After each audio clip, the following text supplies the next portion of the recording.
Welcome to A Perfect Time for Pandas. Hey, kindergartners, I'm so excited. We're starting our second novel. You're amazing. You know that? I wanted to start off yesterday. We talked about the prologue. We know that Jack and Annie are going to start a new adventure. But do you remember what they're looking for? Because this is the important part. Why are they going on this adventure and what are they looking for? And what I'd like you to do is I'd just like you to think for a minute. What are they looking for and what is their mission?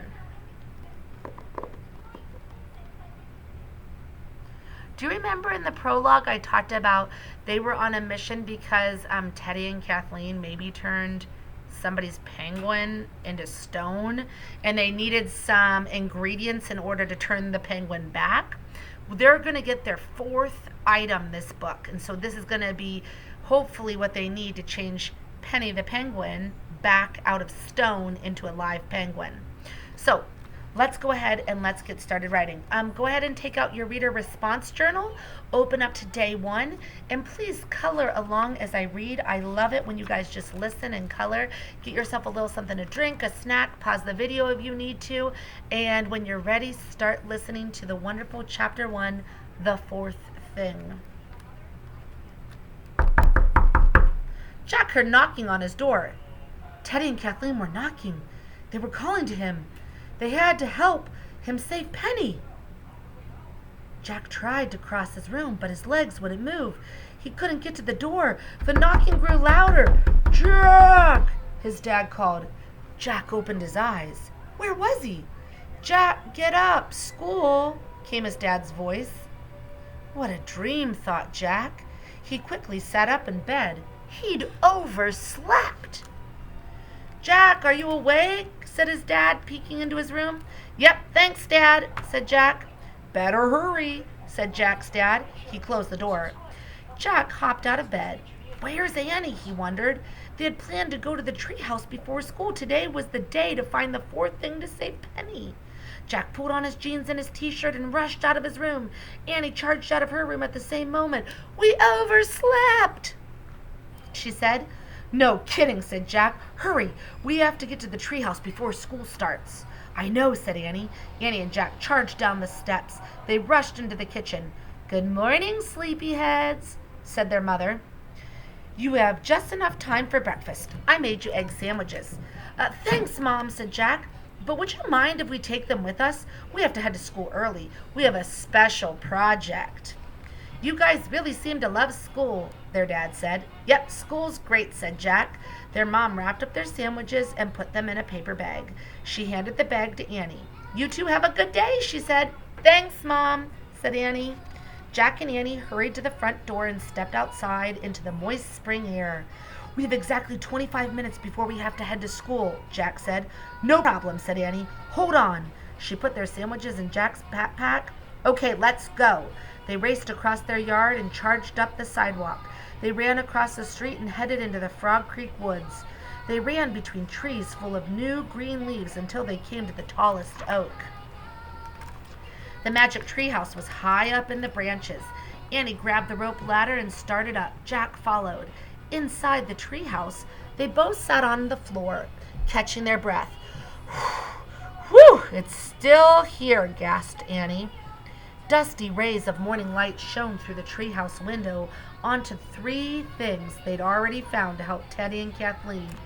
A rose carved out of an emerald from India, a dried white and yellow flower from the Swiss Alps, and a goose feather quill pen from President Abraham Lincoln. I hope Teddy and Kathleen were able to translate that last part of the rhyme, said Jack. Do we have a new note? They both looked around the treehouse. Aha! Said Annie. She pointed to a book and a small scroll lying in the corner. A scroll is like a tiny rolled up piece of paper that you open up and read. They're pretty cool. I bet you could make one of those with your construction paper. Write out a little scroll. Ooh, wouldn't that be fun? All right, so they found the scroll. They both looked around the treehouse. Aha, said Annie. She pointed to a book and a small scroll laying in the corner. Jack picked up the book and Annie grabbed the scroll. Interesting, said Jack. He showed the cover of the book to Annie. Cool, China, said Annie. We've been there before, said Jack. Remember the emperor who burned the books and tried to have us killed? That was more than 200 years ago, said Annie. Maybe we're going to a different time now. Annie unrolled the scroll and read aloud. Dear Jack and Annie, we haven't yet finished translating the last lines of the secret rhyme to reverse the statue spell Teddy cast on Penny.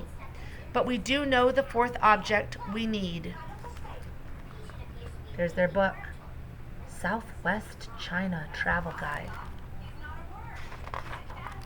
To break the spell, and we know that it can be found in Southwest China.